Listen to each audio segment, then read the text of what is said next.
விவரிக்க முடியாத அழைப்பு இது, சொற்களில் புரியாத உறவு இது.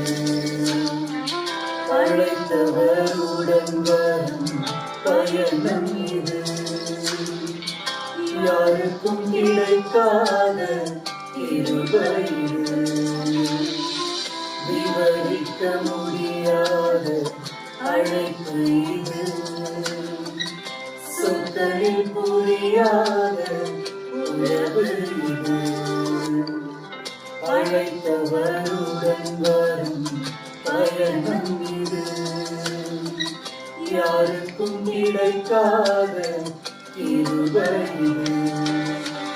பெரியவரே, அழைத்தவர் பெரியவரே, சொன்னதெல்லாம் இறைந்து செய்பவரே. பெரியவரே, அழைத்தவர் பெரியவரே, இறுதி வரை சுமப்பவரே.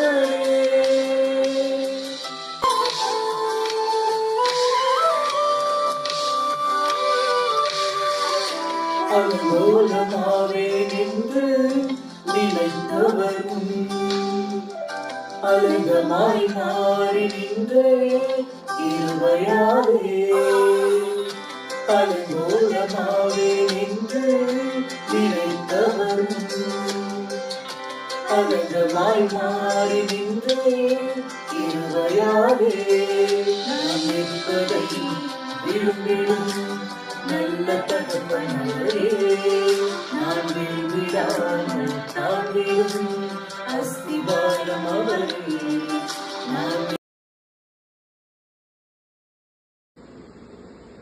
இன்றைய நாளுக்கான வேத வசனம் லூக்கா சுவிசேஷம் 22ஆம் அதிகாரம் வசனங்கள் 61, 62. அப்பொழுது கர்த்தர் திரும்பி பேதுருவை நோக்கி பார்த்தார். சேவல் கூவுகிறதற்கு முன்னே நீ என்னை 3 தரம் மறுதலிப்பாய் என்று கர்த்தர் தன்னிடத்தில் சொன்ன வசனத்தை உடனே பேதுரு நினைவு கூர்ந்து வெளியே போய் மனம் கசந்து அழுதான். ஆண்டவராகிய இயேசு கிறிஸ்துவின் இனிய நாமத்தினாலே உங்களை வாழ்த்துகின்றேன், வணங்குகின்றேன். இந்த நாளில் எங்கள் குடும்பத்திற்காக கொடுக்கப்பட்ட தலைப்பு மனம் பதைத்த பேதுரு. இயேசுவின் சீடர்களில் இயேசுவால் அதிகம் நேசிக்கப்பட்டவர் பேதுரு என்று சொன்னால் அது மிகையாகாது. பேதுருவின் உண்மையான பெயர் சீமோன். சீமோன் என்பதற்கு நாணல் என்று அர்த்தமாகும்.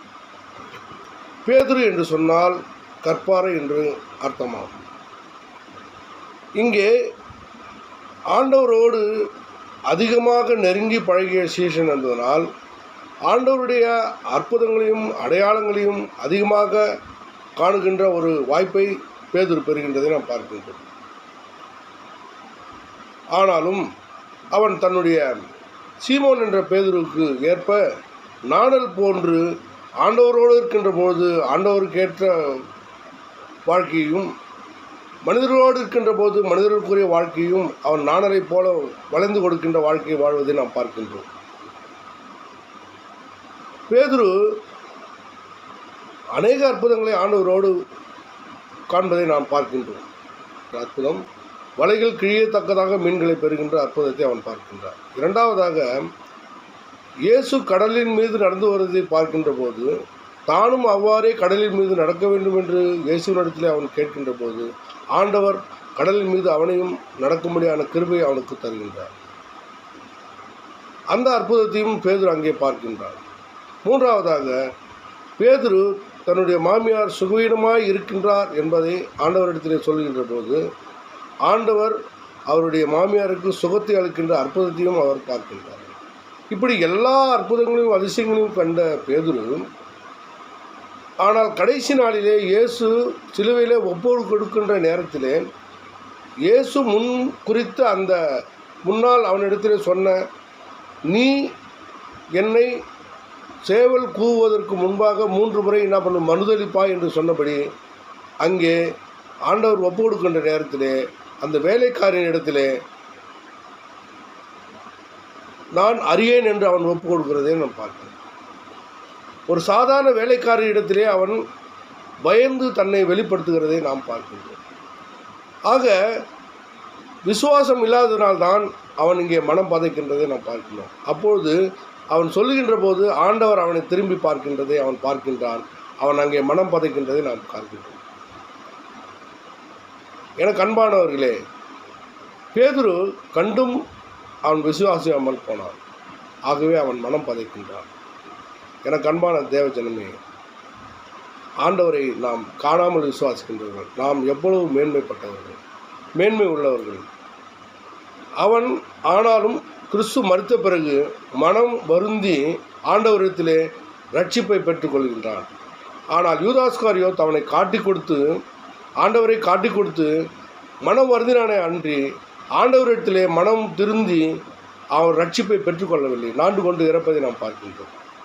எனக்கு அன்பானவர்களே, நாம் இந்த உபவாச காலங்களிலே ஆண்டவருடைய சமூகத்திலே மனம் வருந்தி மனம் திருந்தி அவருடைய ரட்சிப்பை முழுமையாக பெற்றுக்கொண்டு பேதுருவைப் போல் மனம் பதைக்கிறவராக இல்லாமல் ஆண்டவருக்கு முன்பாக அவருடைய வருகையிலே எடுத்துக்கொள்ளும்படியான கிருபையை பெற்றுக்கொண்டவர்களாக இந்த கிருபை நாட்களில் நாம் வாழும்படியாக அழைக்கப்படுகின்றோம்.